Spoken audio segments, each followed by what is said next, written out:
Good day, everyone. My name is Ginaline Fornes. I am Carl Vincent D. Nunez. I am Calvin Klein Dilibrando. I am James Greggy Perlas. So for today's video, we are going to tackle about engineered nanomaterials. What is engineered nanomaterials? It is chemical substances or materials that are engineered with particle sizes between 1 to 100 nanometers in at least one dimension. It is well established that engineered nanomaterials derive many functional advantages from their unique physical and chemical properties. Importance of the nanomaterials and the reason why it is also a hazard.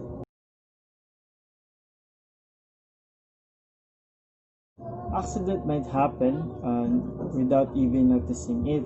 One of the examples, imagine some kind of carbon nanomaterials can cause inflammation in the lungs.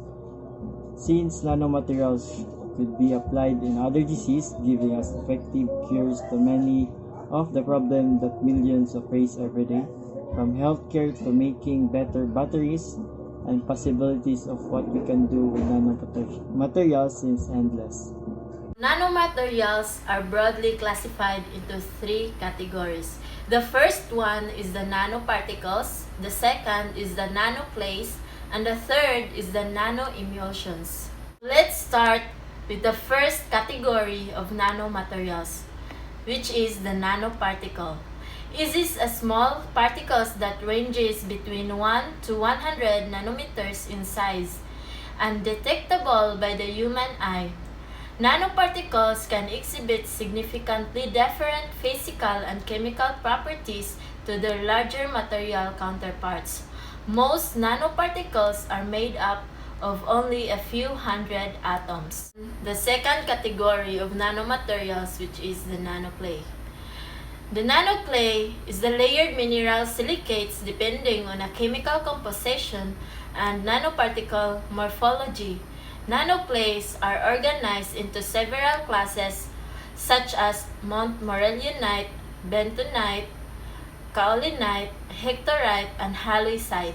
Let's move on to the third category of nanomaterials, which is the nanoemulsions. It is a colloidal particulate system in the submicron size range acting as carriers of drug molecules. Their size varies from 10 to 1000 nanometers. These carriers are solid spheres and their surface is amorphous and lipophilic with a negative charge. While nanomaterial seems great, there is still one pretty problem.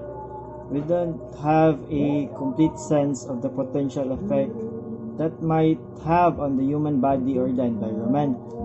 That means we don't know all of the safety risks and proper protocol should be when dealing with nanomaterials. And there have already been problems with nano-sized particles.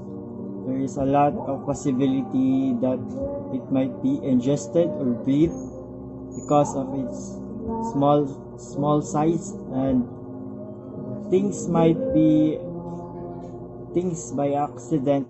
Have you ever watched the movie Avengers Infinity War? That scene when Iron Man transformed to his Mark 85 suit. That materials he used is called nanomaterials. And nanomaterials are small particles that are designed to produce or to help solve problems. Nanomaterials shows great potential for medicine, electronics, and other fields.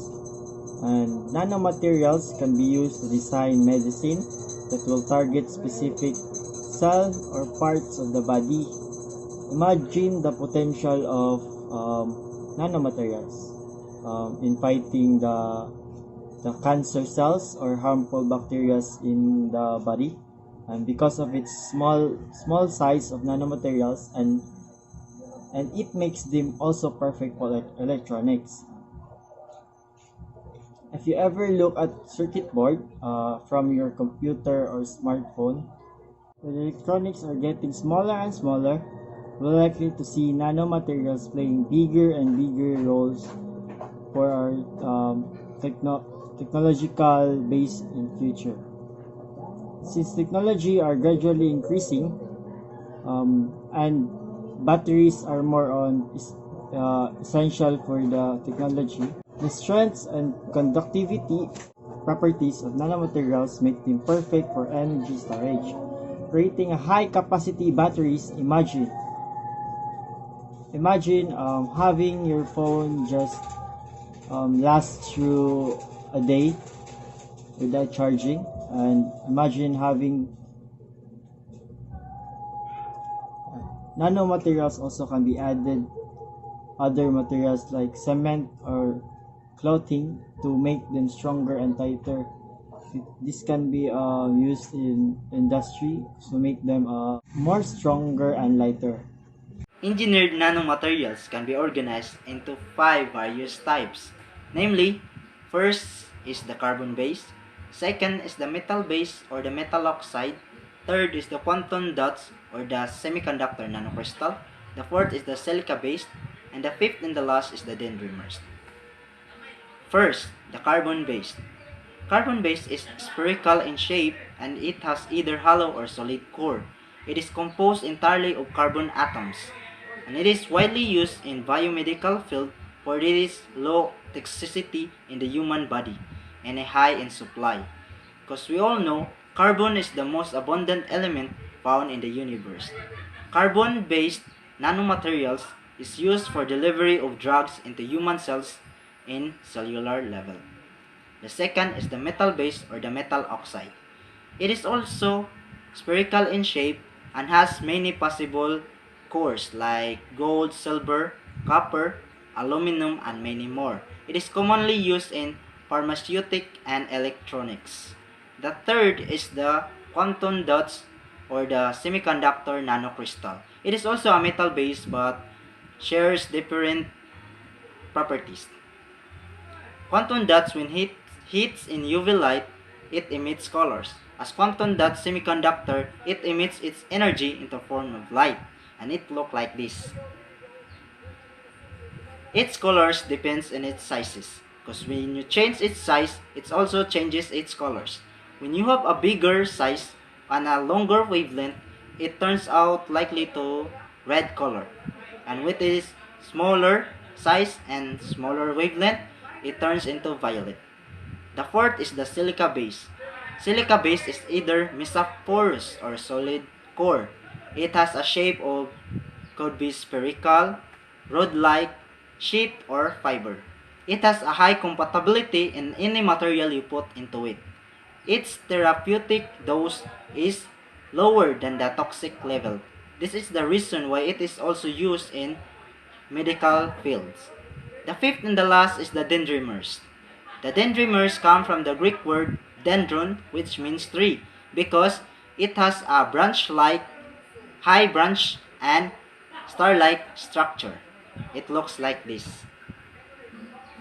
And it has 1,000 possible cores and also spherical in shape.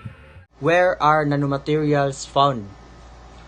So some nanomaterials occur naturally, which includes volcanic ashes, fine sand and dust, etc. Some nanomaterials are found in sunscreens, which can be used to block the UV light from sunlight.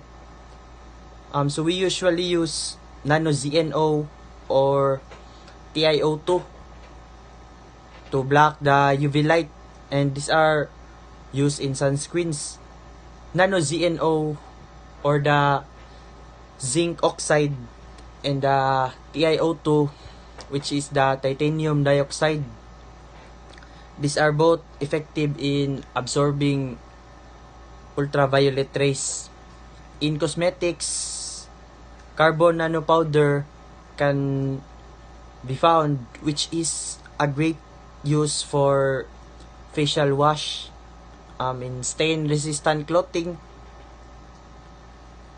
There are many out there, but I will only give one example, which is the coating of the superhydrophobic materials like ZNOPS or the zinc oxide polystyrene. Polystyrene is a type of plastic which is the styrofoam. In electronics, iron oxide nanoparticles are used in magnetic disk drives and audio-video tapes. In tires, black carbon nanoparticles are used for the damage resistance, which is the normal use of the tires. Nanomaterials can also be found in medicine for the purpose of diagnosis, imaging, and drug delivery. For example, is the nanorobots, which serves as the vehicle for the transport of therapeutic agents. The therapeutic agents modulate the immune system.